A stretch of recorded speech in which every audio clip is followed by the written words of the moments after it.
네, 한 주간 평안하셨습니까? 예.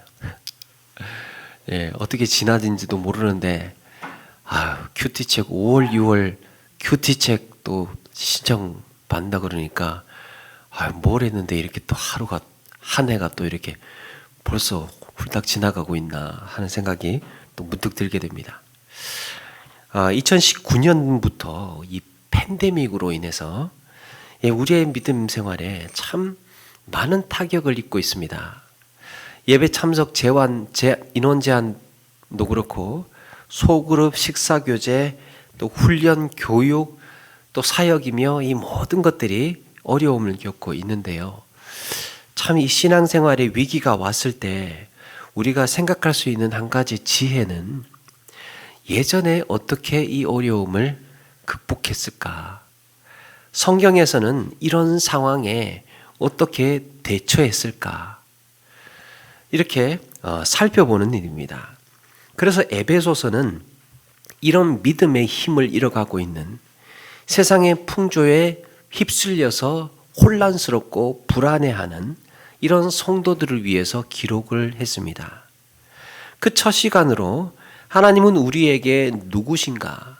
하나님은 우리에게 어떤 은혜를 베푸셨고 그래서 하나님을 찬양할 수밖에 없는 이유를 함께 나누어 보려고 합니다. 에베소서는 바울이 로마에 감금되어 있을 때 기록되었다고 전해지고 있는데요. 에베소는 바울이 일찍이 3년 동안 심혈을 기울여서 모든 사랑과 열정을 쏟아가면서 그렇게 사역했던 곳이기도 합니다.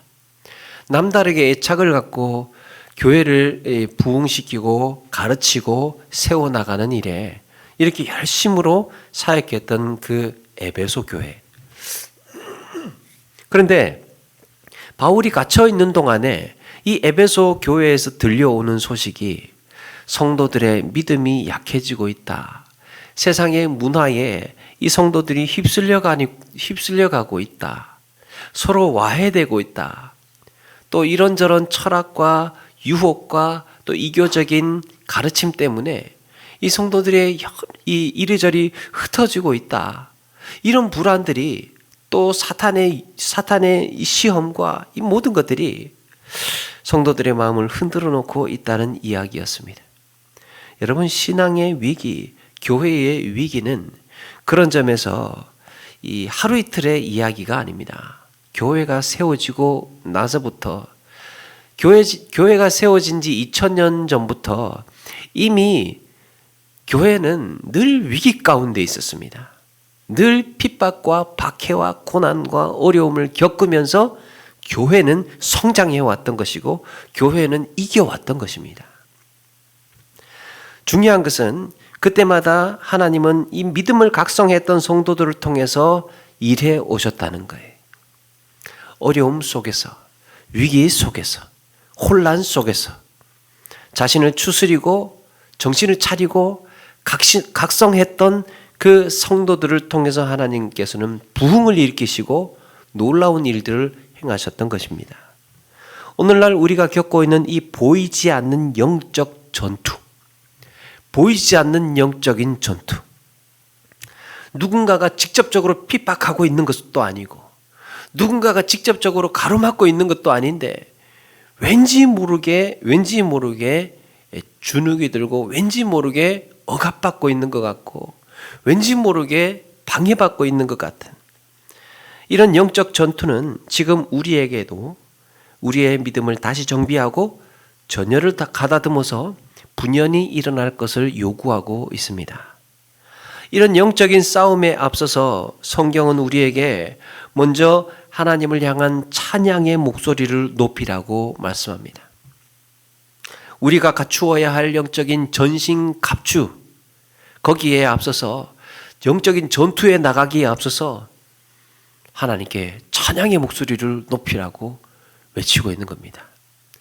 에베소를 시작을 하자마자 그렇게 사도 바울의 감탄이 터져나오고 있는데요. 왜 우리는 하나님을 찬양할 수밖에 없을까? 왜 우리는 하나님을 찬송할 수밖에 없는가? 3절에 보니까 찬송하리로다 이렇게 시작을 합니다. 사도 바울은 이 찬송의 이유를 매우 체계적으로 기록을 하고 있는데요. 3절에서 6절까지 성부 하나님에 대한 말씀을 하고 있습니다. 성부 하나님 아버지를 찬송해야 하는 이유, 그리고 또 4절에서 12절까지는 성자 예수 그리스도를 찬송해야 하는 이유를 기록을 합니다. 13절에서 14절을 보니까요, 성령 하나님의 사역을 소개하면서 이 성령의 성령 하나님을 찬송할 수밖에 없는 이유. 이렇게 성부, 성자, 성령을 순서대로 나열하고 소개를 하면서 우리는 그 하나님을 찬송할 수밖에 없는 이유를 말씀합니다. 이거를 단락으로 나누어 보면 3절에서 6절까지를 한 단락으로 했을 때 6절 마지막에 어떻게 이야기합니까? 찬송하게 하려는 것이라. 찬송하게 하려는 것이라.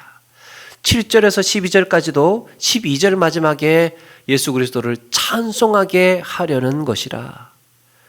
13절, 14절도 마찬가지죠. 14절 마지막에도 찬송하게 하려는 것이라 말씀하고 있습니다.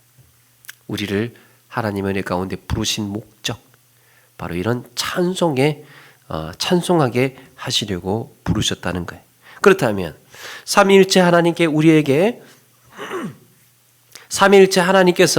우리에게 어떤 구원의 역사를 행하셨기에, 성부 하나님, 예수님, 성령 하나님께서 우리에게 어떤 구원의 역사를 보이셨기에 우리는 하나님을 찬송해야 하는가? 첫 번째, 하나님 아버지께서 우리를 선택하시고 예정하셨기 때문이라는 겁니다. 에베소서에 중요한 키워드가 있는데요. 그게 바로 선택과 예정이. 하나님께서 우리를 예정하셨다. 4절에 보니까 곧 창세전에 그리스도 안에서 우리를 택하사 우리로 사랑 안에서 그 앞에 거룩하고 흠이 없게 하시려고 그랬습니다. 우리를 선택하셨다는 겁니다. 우리를 구원하시기 위해서 하나님의 선택과 예정. 먼저 하나님께서 우리를 어떻게 선택하셨다는 겁니까? 어떻게 선택하셨다는 겁니까? 그리스도 안에서 선택하셨습니다. 하나님의 선택은 그리스도 안에서의 선택입니다. 하나님이 우리를 선택하실 때 그리스도 안에서 이루어졌습니다. 여러분, 하나님께서 인간을 지으시고 창조 세계에서 수많은 사람들이 태어나고 죽어갔습니다. 지금도 수많은 사람들이 살고 있습니다. 하나님은 그 많은 사람들 중에 잘생긴 사람, 예쁜 사람, 성공한 사람, 명예가 있는 사람, 똑똑한 사람, 또 착한 사람, 성실한 사람, 이런 가지각색의 사람들 임의대로 선택의 기준을 정하실 수 있었을 겁니다. 하나님의 취향대로. 하나님은 능력이 뛰어난 사람들을 선택할 수도 있었고, 힘 있는 사람들을 선택하실 수도 있었고, 지혜가 뛰어난 사람들을 선택하실 수도 있었습니다. 그러나 그 모든 기준들 다 뒤로 물리시고 선택에 있어서 단 하나의 기준을 정하셨습니다. 하나님께서 단 하나의 기준을 정하셨는데 그게 무엇입니까? 바로 예수 그리스도 안에 있는 사람들만 선택하는 걸로. 그리스도 안에 있는 자들을 택하셨습니다. 하나님의 단 하나의 선택 조건, 선택의 기준은 딱 하나, 예수 그리스도 안에서. 사랑하는 여러분, 하나님은 우리에게 다른 기준 묻지 않으셨습니다. 너에게 어떤 조건이 있느냐? 네가 얼마나 열심히 노력했느냐? 네가 얼마나 수준이 있고 능력이 되느냐? 묻지 않으셨습니다. 다른 조건 말씀하시지 않았습니다. 자, 그리고 이런 선택이 언제 이루어졌다는 겁니까? 언제? 창세 전에. 아직 해와 달이 만들어지기 이전에, 하늘과 땅과 산과 바다가 지어지기 이전에 이미 우리를 선택하셨다는 겁니다. 여러분, 그런데 이 창세 전에 우리를 선택하셨다는 말씀이요, 굉장히 의미심장한 말씀입니다. 창세 전에. 여러분, 하나님이 이 선택을, 이 창세전에 우리를 선택하셨다는 것은 이 선택을 번복하시지 않겠다는 뜻입니다. 하나님이 창조하실 때에 시간도 창조를 하셨습니다. 시간. 낮과 밤을 그렇게 만드시고 해와 달을 만드시고 그걸 운영시키시면서 낮과 밤을 만드셨습니다. 사시사철 계절을 만드셨습니다. 한 해, 두 해, 10년, 20년의 세월을 만드셨던 거예요. 여러분, 시간의 특징이 뭡니까? 그래서 시간의 특징은요, 변화예요. 변화. 달라져 간다는 겁니다. 만약에 처음부터 누구를 지명하실지 계획하지 않고 다 창조하시고 난 다음에 나중에 보니까 참 어떤 사람은 참 착실하게 살고 어떤 사람은 참 열심히 정직하고 어떤 사람은 참 능력이 있고, 그래서 계획에 없던 그런 사람을 선택하는 이런 선택이 아니라 보고 택하겠다, 하는 걸 봐서 택하겠다, 그렇게 정하신 게 아니라 아예 시간이 창조되기 이전의 선택, 시간이라는 것이 시작이 되면 뭔가 달라지지 않습니까? 착한 사람들도 안 착해지기도 하고, 안 착한 사람들도 또 실력이 있는 사람들도 이렇게 변화되기도 하고, 이렇게 막 달라지기도 하는데, 이런 문제가 아니라 그 존재 자체를 선택했다는 거예요. 그가 누구인든지 간에, 그가 나중에 타락을 할지, 그가 나중에 어리석어질지, 그가 나중에 미련해질지, 그가 나중에 큰 죄를 짓게 될지 거기에 상관하지 않고 그라는 존재 자체를 하나님은 이미 정하셨다는 겁니다. 말하자면 하나님의 선택은 영원한 선택입니다. 시간 안에서의 선택이 아니고, 하는 걸 봐서 선택이 아니고, 그 존재에 대한 영원한 선택. 예레미야 1장 5절에 우리가 잘 아는 말씀, 내가 너를 모태에 짓기 전에 너를 알았고 네가 배에서 나오기 전에 너를 성별하였다고 말씀합니다. 나 너 생기기 전부터 너 알았어. 너 모태에 생기기 전부터 너를 알았어. 내가 너를 이렇게 사용해야 되겠다고, 선지자로 불러야 되겠다고 내가 너를 예정하고 선택을 했어. 이게 하나님의 계획입니다.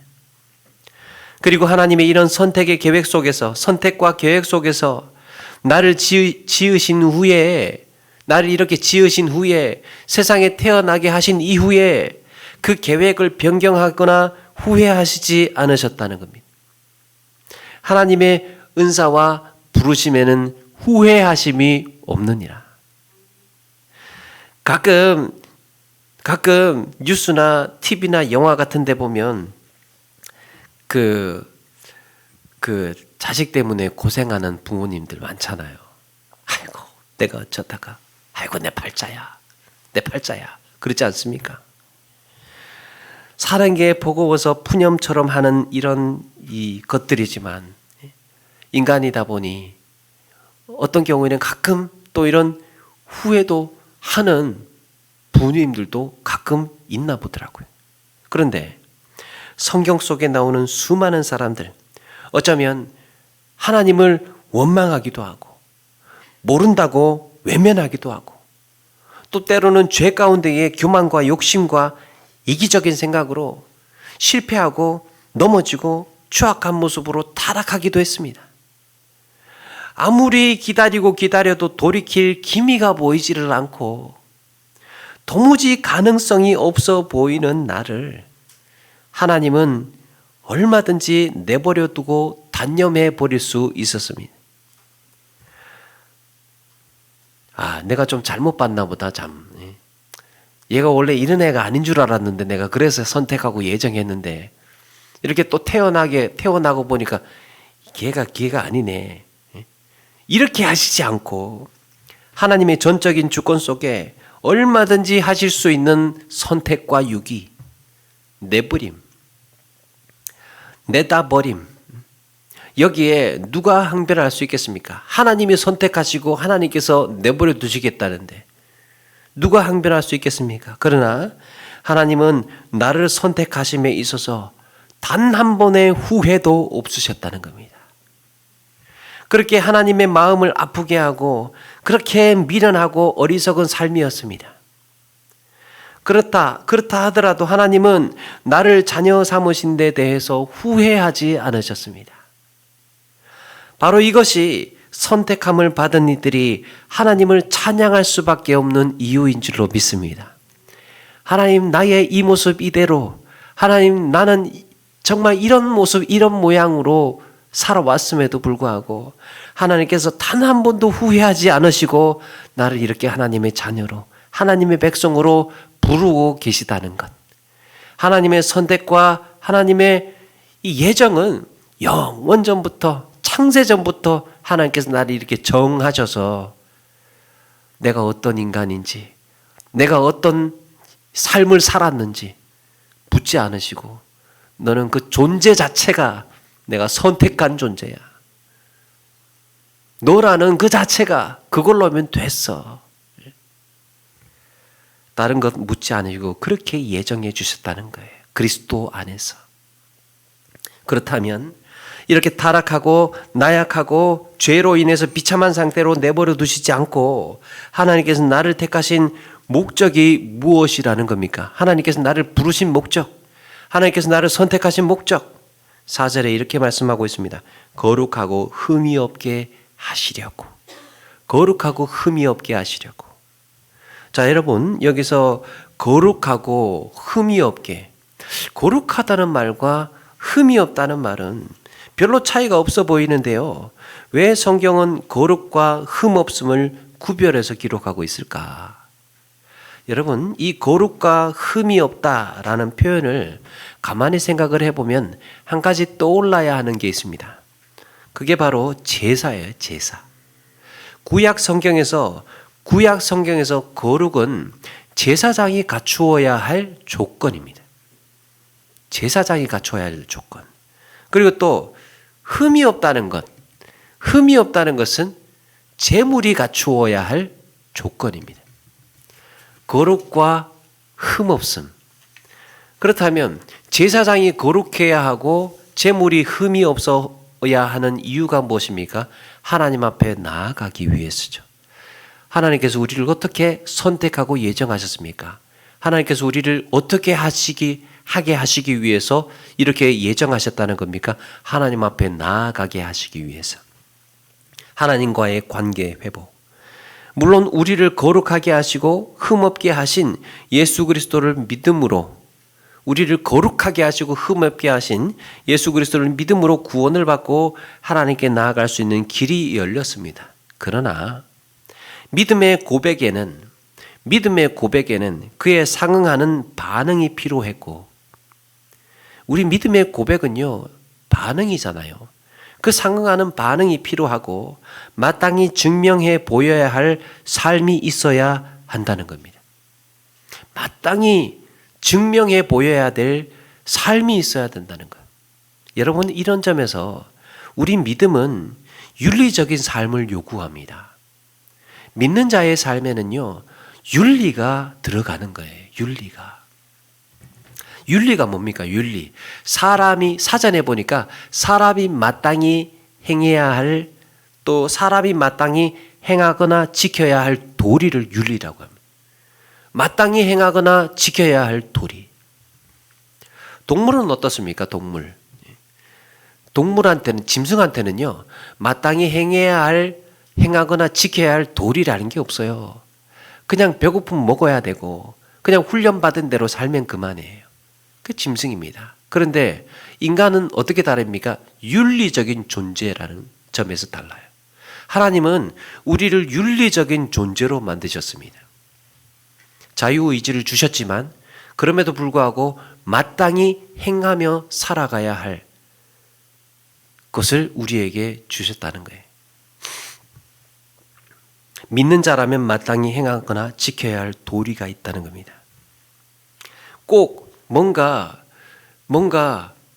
벌을 줘야 되고 뭔가 구원하지 않아야 되는 이런 조건을 걸어서 너 할래 말래 이렇게 한 것이 아니고, 우리가 하나님의 자녀라는 고등한 존재라면 우리가 자유의지를 가지고 마땅히 행하여야 할 것을 우리에게 가르쳐 주셨다는 거예요. 우리는 그런 존재로 만들어 주셨다는 겁니다. 그렇다면 믿는 자가 마땅히 행해야 할 도리가 뭡니까? 사도 바울이 거룩함과 흠 없음을 표현한 곳이 성경에 한 군데 더 있습니다. 거룩함과 흠 없음. 데살로니가전서 5장 23절에 평강의 하나님이 친히 너희를 온전히 거룩하게 하시고 또 너희 온 영과 혼과 몸이 우리 주 예수 그리스도께서 강림하실 때에 흠없게 보존되기를 원하노라. 거룩하게 하시고 흠없게 보존되기를 원하노라. 제사의 장면을 사도 바울은 생각을 하면서 이야기를 하는 거예요. 하나님 앞에 나아갈 때 거룩함과 흠없음. 자, 이 말씀 바로 앞에 데살로니가전서 5장 23절 바로 앞에 우리가 잘 알고 있는 말씀이 기록되고 있습니다. 마땅히 행해야 할 것이 무엇인지.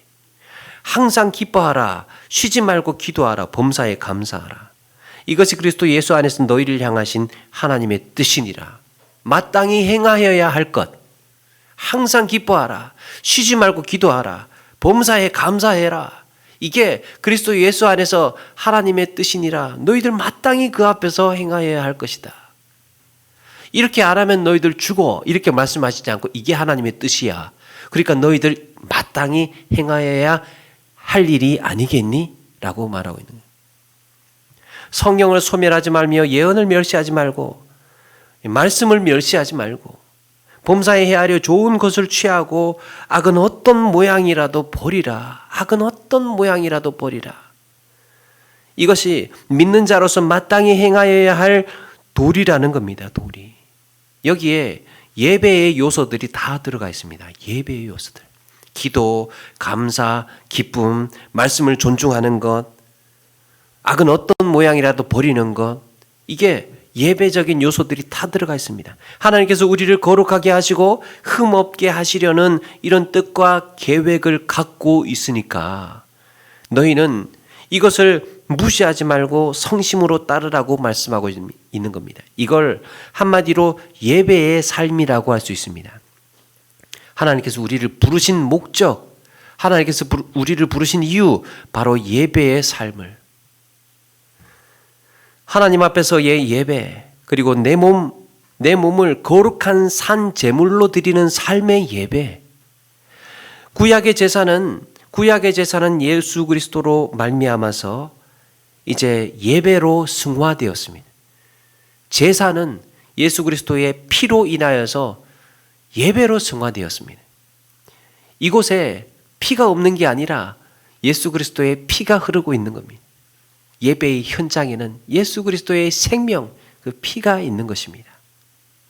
따라서 하나님 앞에 마땅히 행하여야 할 첫 번째 윤리는 여러분 예배입니다. 예배는 우리의 은혜로운 특권이면서도 도리라는 거예요. 예수님이 영접하지 않습니까? 예수 그리스도를 구세주와 주님으로 영접합니까? 처음에 안 믿는 사람들한테 그렇게 물어요. 예수 그리스도를 이제 구세주와 주님으로 영접하겠습니까? 묻습니다. 예, 믿습니다. 영접합니다. 예수님 믿고 난 다음에 바로 그 다음에 일어나야 할 순서가 뭔지 아십니까? 예배입니다. 예배. 그러면 이제부터 예배 시작하십시오. 예수 믿습니까? 그러면 이제부터 예배 시작하십시오. 예배가 시작되는 거예요. 예수 믿으면 그 다음에 일어나는 마땅한 도리가 예배예요.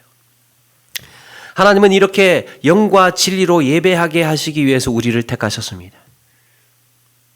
그리고 이로 인해서 우리를 거룩하게 하시고 흠없게 하실 것입니다. 사랑하는 여러분, 꼭 기억하시기를 바랍니다. 택함 받은 자의 특권. 예수 믿지 않는 사람은 이런 고난이 없어요. 예배의 특권. 택함 받은 자로서의 도리. 마땅히 행하여야 할 바로 이런 예배를 사모하며 우리의 삶의 기쁨과 찬송이 회복되기를 주의 이름으로 축원합니다. 두 번째, 찬송할 수밖에 없는 이유 7절입니다. 우리는 그리스도 안에서 그의 은혜의 풍성함을 따라 그의 피로 말미암아 속량 곧 죄사함을 받았느니라. 죄사함을 받았느니라. 두 번째는 예수 그리스도와 관련이 되죠. 예수님께서 우리에게 행하신 가장 큰 은혜가 무엇입니까? 바로 속량입니다. 속량. 오늘 말씀에 이 속량을 죄사함이라고 했습니다. 죄사함. 예수님 당시에 노예가 자유를 얻기 위해서 누군가 값을 지불해야 노예 신분에서 해방이 될 수 있죠. 그때 지불되는 돈, 노예로 있던 사람을 자유케 하기 위해서 끄집어내 와야 되는데 대신 값을 치러야 되죠. 값을 치러야 되는데 그것을 속전이라고 합니다. 속전. 죄수들도 마찬가지예요. 자신이 선고받은 그 형을 면제받기 위해서는 자기든 누구든지 간에 그 값을 지불해야 됩니다. 사도 바울은 이 죄의 노예가 되었던 우리가 예수 그리스도로 보혈로 인해서 구원받은 것을 가리켜서 이 속량에 비유했습니다. 이렇게 노예로 있던 사람을 대가를 지불하고 사오는 것, 거기에 비유를 했습니다. 더욱이 예수님은 돈으로 우리의 죄값을 지불하신 게 아니라 자기 생명으로 예수님의 피로 우리의 죄값을 치르셨습니다. 그런데 이런 속량에 그치지 않고 우리를 속량하신 두 가지 이유를 소개하고 있습니다. 하나는 10절인데요. 하늘에 있는 것이나 땅에 있는 것이 다 그리스도 안에서 통일되게 하려 하심이라. 통일되게 하려 하심이라. 여기서 통일이라는 표현이 중요합니다. 이 단어는요, 한 가지 동일한 목적을 위해서 모으다라는 뜻이 있습니다. 동일한 목적을 위해서 모으는 겁니다. 모으는 것. 예수님께서 우리를 왜 속량하셨다는 겁니까? 한 가지 동일한 목적을 위하여서 우리를 이렇게 모으고 계셨다는 거예요. 일찍이 한 사람 아담으로 인하여서 인류는 타락을 했고 향방 없는 인생을 살게 됐습니다. 목적 없는 인생으로 뿔뿔이 흩어져 버렸습니다. 이사야서에도 말씀하죠. 각기 제 길로 갔거늘. 각기 제 길로 갔거늘. 하나님의 선하신 뜻을 버리고 각기 제 길로 가버렸습니다. 왜 따라야 되는지 모르기 때문이에요. 목적을 잃어버렸습니다. 어디로 가야 되는지를 잃어버렸어요. 그런데 한 사람의 순종으로 하나님의 뜻에 합당한 목적을 위해서 다시 모이게 되었습니다. 질서가 생겨나고 방향이 설정이 되고 목표가 세워지고 목적이 생겨나고 거기에 의미가 있고 거기에 가치가 생겨났습니다. 이렇게 형성된 하늘과 땅의 유일한 구속 공동체, 하나님은 우리를 왜 예정하고 택하셨는가? 하나님은 왜 우리를 부르셨는가? 이런 이 땅의 유일한 구속 공동체, 예수 그리스도를 머리로 한 단 하나의 생명 공동체, 바로 교회가 탄생하게 되는 것입니다. 주님은 우리를 이 땅에 왜 부르셨습니까? 이런 교회의 탄생과 관련이 있죠. 이런 점에서 교회는 그냥 믿는 자들의 모임이 아니라 믿는 자들의 모임이라고 할 수도 있으나 거기에 하나 더 추가하고 싶은 것은 목적이 있는 믿는 자들의 모임. 목적이 있는 믿는 자들의 모임. 교회는요, 존재의 목적이 있잖아요. 목적이 있는 믿는 자들의 모임. 우리는 왜 모여 있는지가 이유가 있잖아요. 그래서 우리는 교회를 통하여서 예수 그리스도와의 연합을 체험을 하고 예수님과 하나됨의 기쁨을 누리게 되는 겁니다. 주님께서 우리를 어떻게 부르셨습니까? 그리스도와 연합, 한 몸을 이루기 위해서 우리를 부르셨다는 거예요. 우리를 어떻게 속량하셨습니까? 우리와 하나 되게 하시기 위해서, 한 몸 되게 하시기 위해서 우리를 부르셨습니다. 그래서 에베소서의 이 통일이라는 단어, 그리스도와의 연합이라는 표현이 중요합니다. 그냥 속량으로 끝난 게 아니에요.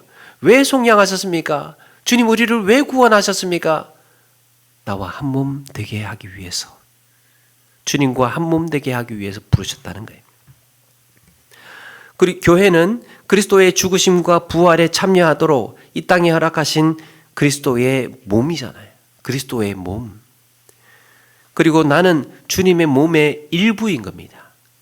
자, 이렇게 예수 그리스도의 피로 죄사함을 받고 그리스도와 한 몸이 된 것으로도 말할 수 없이 과분한 은혜인데, 주님과 한 몸 되게 하신 것만으로도 말할 수 없는 과분한 은혜인데, 여러분 여기서 지금 한 걸음 더 나가고 있습니다. 11절에 보니까 이렇게 말씀하죠. 모든 일을 그 뜻의 결정대로 일하시는 이의 계획을 따라 우리가 예정을 입어 그 안에서 기업이 되었으니 그랬습니다. 기업. 여러분, 기업은 조상 대대로 내려오는 재산이나 사업을 구약에서는 말했습니다. 그런데 이게 신약에 넘어오면서 기업이 상속이라는 의미로 쓰였습니다. 그래서 신약 성경에 기업, 유업 이렇게 이야기를 하면 상속, 내가 받게 되는 상속을 말하는 거구나 생각을 하시면 됩니다.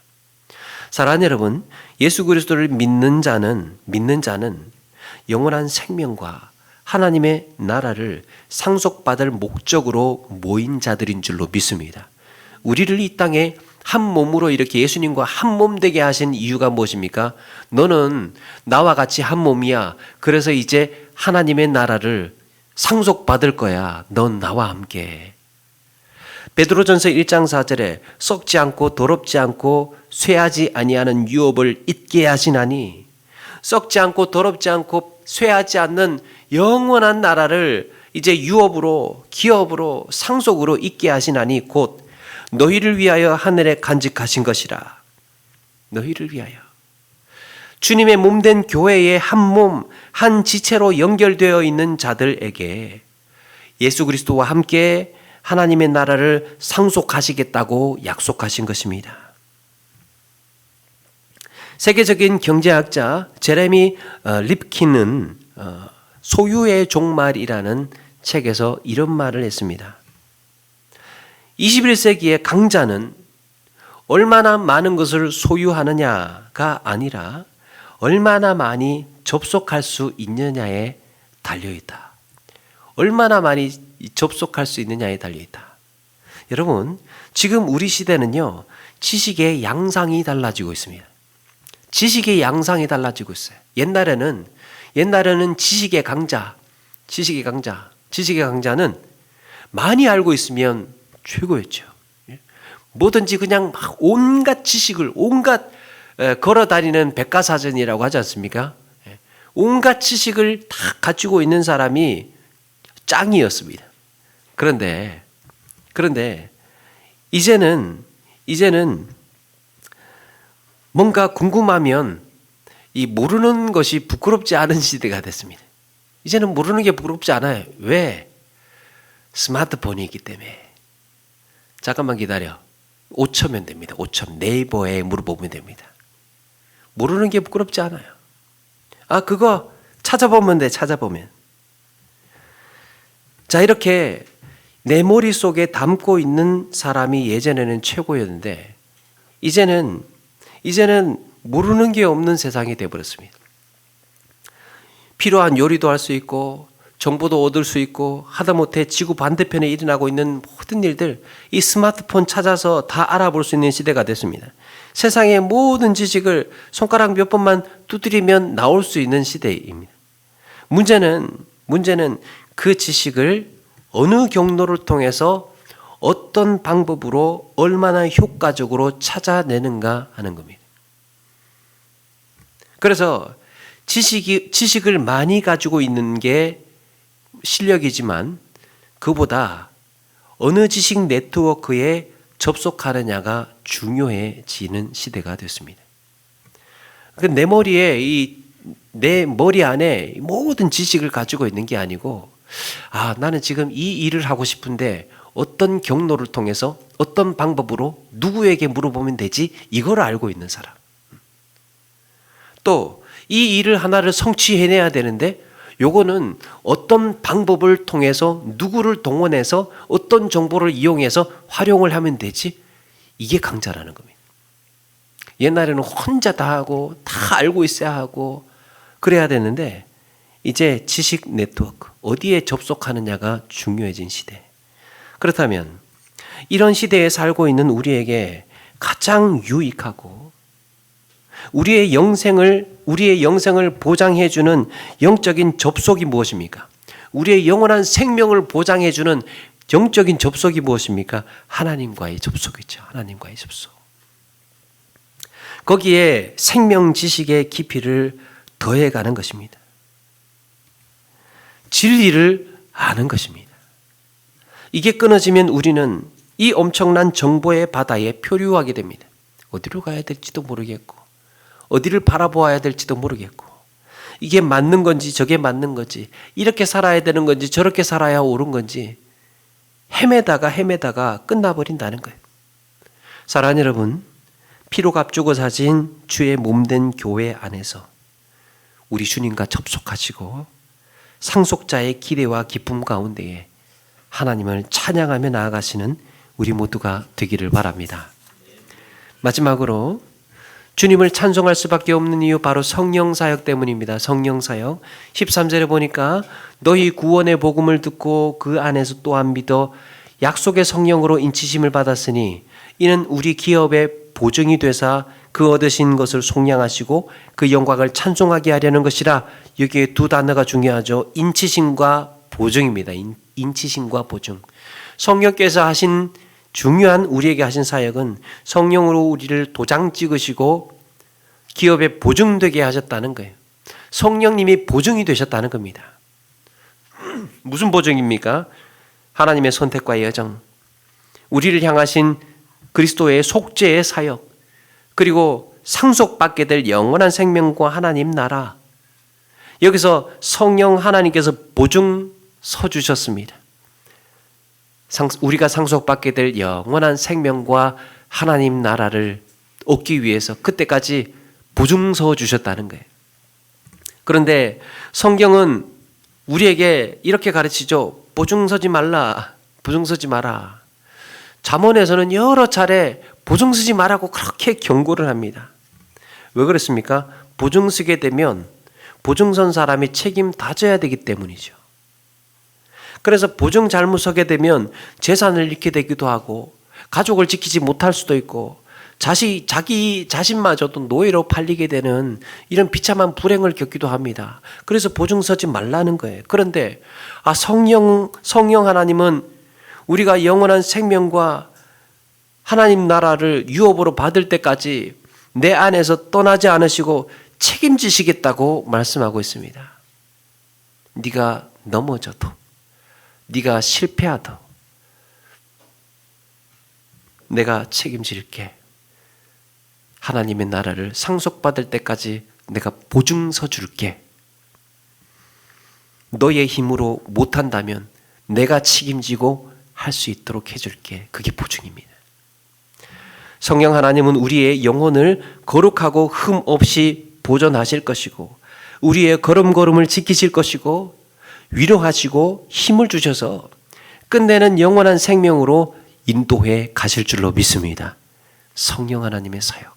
이렇게 우리를 매 순간마다 인도하시고 붙들어 주시는 성령 하나님을 찬송하지 않을 수 있을까? 사랑하는 여러분, 몰입이라는 책을 썼던 직센트 미하이 교수는 그 책에서 이렇게 말한 적이 있습니다. 게으름은 천성이 아니라 목적과 관계를 잃을 때 나타나는 상태라고 했습니다. 게으른 사람은 천성이 게을러서 게으른 사람이 아니고 목적을 잃어버리고 관계를 잃어버렸을 때 나타나는 상태라는 거예요. 어디로 가야 될지 모르는, 왜 해야 되는지 이유를 알지 못하는, 또 그와의 관계가 끊어져 버렸을 때 그냥 그 상태가 게으른 상태라는 겁니다. 우리 신앙생활에 긴장감이 떨어지고 믿음의 생명력이 약해질 때 돌이켜 보아야 하는 것. 믿음의 생명력이 약해졌을 때 돌이켜 보아야 하는 것. 내가 살아가고 있는 삶의 목적지는 어디이며 내가 지금 달려가야 할 삶의 목적지는 어디이며 하나님께서 나에게 행하신 일이 무엇인지를 다시 확인해 보는 것입니다. 이런 하나님과의 관계 회복, 하나님과의 관계 회복. 그렇게 우리의 삶의 예배가 회복이 되고 찬송의 기쁨을 되찾으시는 저와 여러분 되시기를 바랍니다. 신앙생활에 방향이 있어야 되고 내가 왜 이것을 해야 하는지를 이유를 분명히 알고 있어야 할 수 있는 겁니다. 하나님과의 관계가 회복이 되고 하나님과의 예배가 회복이 되어야 사역이 일어나는 것이고 기도가 일어나는 것이고 말씀의 묵상이 일어나는 거예요. 하나님과의 관계가 회복이 되어야. 말씀을 마칩니다. 사랑하는 여러분, 하나님은 우리 각자의 인생에 가장 정확한 인생의 로드맵을 갖고 계십니다.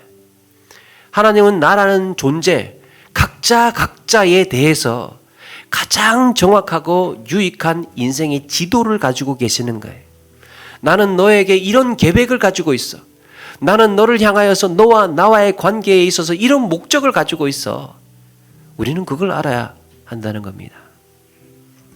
세상이 변하고 세월이 흘러도 변치 않으시는 하나님의 선택과 예정, 우리를 피로 값주고 사신 주님께서 우리와 한 몸이 되셔서 약속하신 영원한 기업, 그리고 이 모든 걸음걸음을 인도하시며 친히 보증이 되신 놀라운 은혜를 묵상할수록 하루하루 커져가야 할 우리의 목소리는 찬송이어야 할 줄로 믿습니다. 하나님을 깊이 묵상하면 할수록, 하나님께서 나에게 행하신 일들을 가만히 생각할수록 우리의 목소리에 커져가야 할 것 바로 찬송. 하나님 정말 놀랍습니다. 하나님께서 나에게 이런 계획을 가지고 계셨군요. 하나님께서 나에게 이런 책임을 지고 계셨군요. 하나님께서 그렇게 일찍이 나를 예정하시고 나라는 존재가 어떤지 평가하지 않으시고 그냥 그저 나라는 존재를 부르고 계셨군요.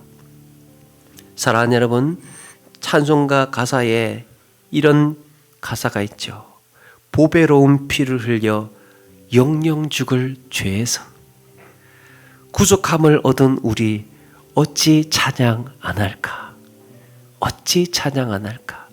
주님을 생각할수록 어찌 찬송하지 않을 수 있을까?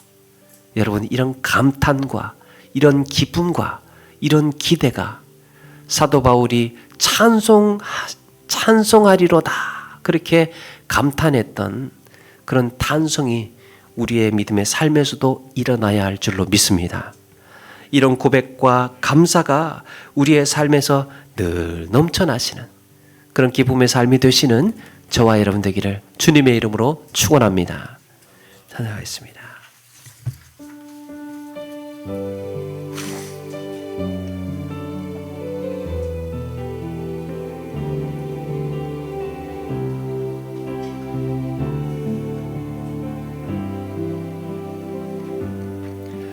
내 눈 주의 영광을 보네.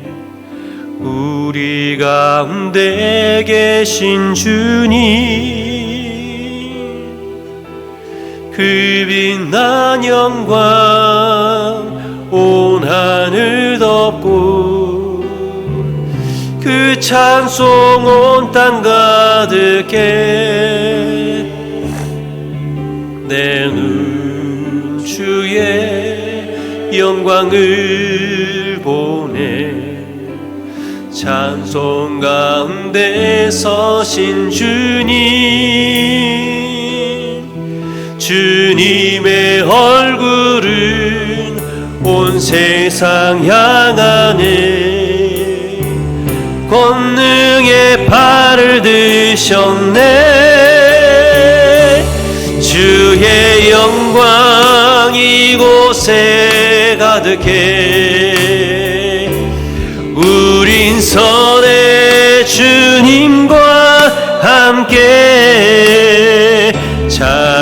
찬양하며 우리는 전진하리. 모든 열방 주 볼 때까지. 우리 한 번 더 고백하면서 준비한 예물 드리겠습니다. 주의 영광을 보내 우리 가운데 계신 주님, 그 빛난 영광 온 하늘 덮고 그 찬송 온 땅 가득해. 내는 주의 영광을 보내 찬송 가운데 서신 주님, 주님의 얼굴은 온 세상 향하네. 권능의 팔을 드셨네. 주의 영광 이곳에 가득해. 우린 선의 주님과 함께 찬양하며 우리는 전진하리. 모든 열방 주 볼 때 주의 영광 이곳에 가득해. 주의 영광 이곳에 가득해.